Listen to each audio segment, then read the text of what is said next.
हामिद मीर साहब, जो हुकूमत के लिए मुश्किलात हो सकती है उसका आपने भी जिक्र किया, शाहजेब खानजादा साहब ने भी जिक्र किया। अब इलेक्शन कमीशन के किरदार पर बात हो रही है। जो शहजाद इकबाल साहब ने नुक्ता उठाया, पहला मुतालबा ही तहरीक इंसाफ के वकला और रहनुमाओं ने बाहर आके किया है कि चीफ इलेक्शन कमिश्नर मुस्ताफी हो जाएं। तो क्या होगा उनके इस मुतालबे का? देखिए, चीफ इलेक्शन कमिश्नर साहब जो हैं उन पर यकीनन दबाव बढ़ेगा कि वो इस्तीफा दे दें, लेकिन असल बात यह है कि उन्होंने कब किस चीज कर लिया। अब भले चीफ जस्टिस काजी फाजिसा साहब ये कहें कि उनके फैसले को गलत इंटरप्रेट किया गया, लेकिन जब उनका फैसला नहीं आया था तो बहुत से जो लोग थे वो टीवी पर बैठ के अनाउंसमेंट कर रहे थे। मैं आपको एक नहीं 10 लोगों के नाम बता सकता हूँ जो कह रहे थे जी कि जो इलेक्शन होगा तो उसमें जो बैलेट पेपर होगा उसमें तहरीक इंसाफ का जो इंतखाबी निशान है बल्ला, ये नहीं होगा। और बड़ा मुक्का लहरा के टीवी की स्क्रीन पर ये बात की जाती थी। वो लोग बाद में सेनेटर बन गए, बाद में वो लोग वो इलेक्शन में उन्होंने हिस्सा लिया, कोई उनमें से जीत भी गए।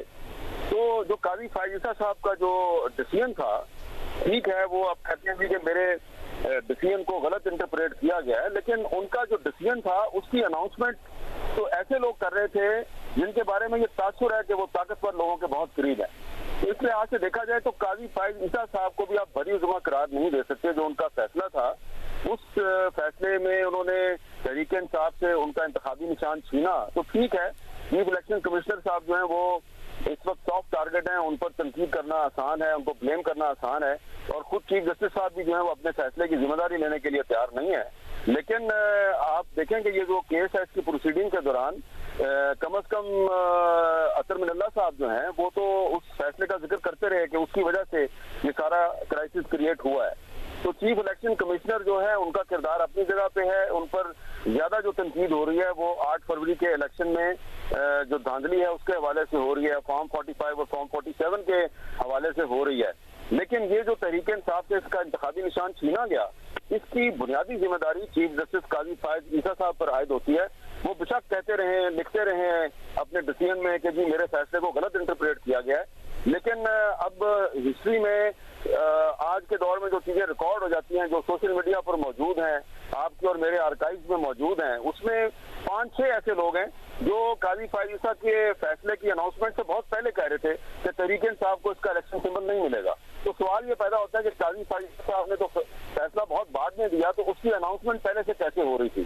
तो ये एक पहलू है जिसको नजरअंदाज नहीं किया जा सकता। बहरहाल ये जो फैसला है, इस फैसले के जरिए पाकिस्तान में जो सियासी इस्तेहकाम है वो उसके आसार पैदा होने चाहिए, लेकिन फिलहाल हमें ऐसा लग रहा है कि सियासी इस्तेहकाम शायद नहीं आएगा। अभी भी हुकूमत कोशिश करेगी कि कोई ना कोई रखना अंदाजी की जाए। अब तहरीक इंसाफ को उसकी रिजर्व सीटों से तो कोई नहीं रोक सकता।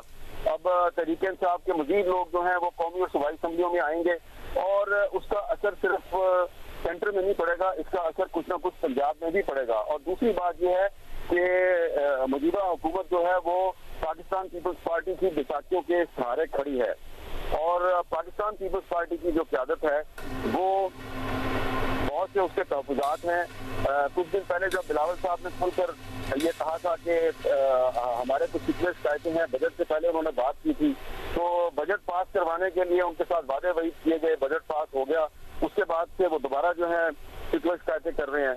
तो ये एक पॉसिबिलिटी नजर आ रही है कि अगर मुस्लिम लीग नून ने सेंटर में और पंजाब में जो वादे किए गए हैं पाकिस्तान पीपल्स पार्टी के साथ, वो वादे पूरे ना किए, तो एक ऑप्शन है पीपल्स पार्टी के लिए कि वो कह सकती है कि तहरीक इंसाफ के पास मेजॉरिटी है, सेकंड बिगेस्ट पार्टी है, तो अगर वो तहरीक में एतमाद लाएगी मुस्लिम लीग नून की हुकूमत के खिलाफ तो हम उनको सपोर्ट करेंगे, और भले वो हुकूमत में शामिल ना हो लेकिन हो सकता है कि वो ये ऑफर करें। अब ये डिपेंड करता है तहरीक इंसाफ की क़यादत कि क्या वो पीपल्स पार्टी और कुछ दीगर जमातों की मदद से क्या वो शहबाज शरीफ साहब की हुकूमत को हटाने की कोशिश करेगी।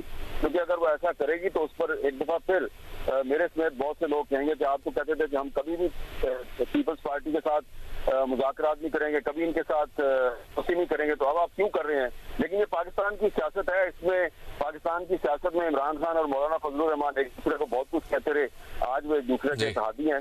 तो हो सकता है कि कल को तहरीक इंसाफ और पीपल्स पार्टी एक दूसरे के इत्तेहादी बन जाए और पाकिस्तान का पूरा सियासी मंजर ही तब्दील हो जाए।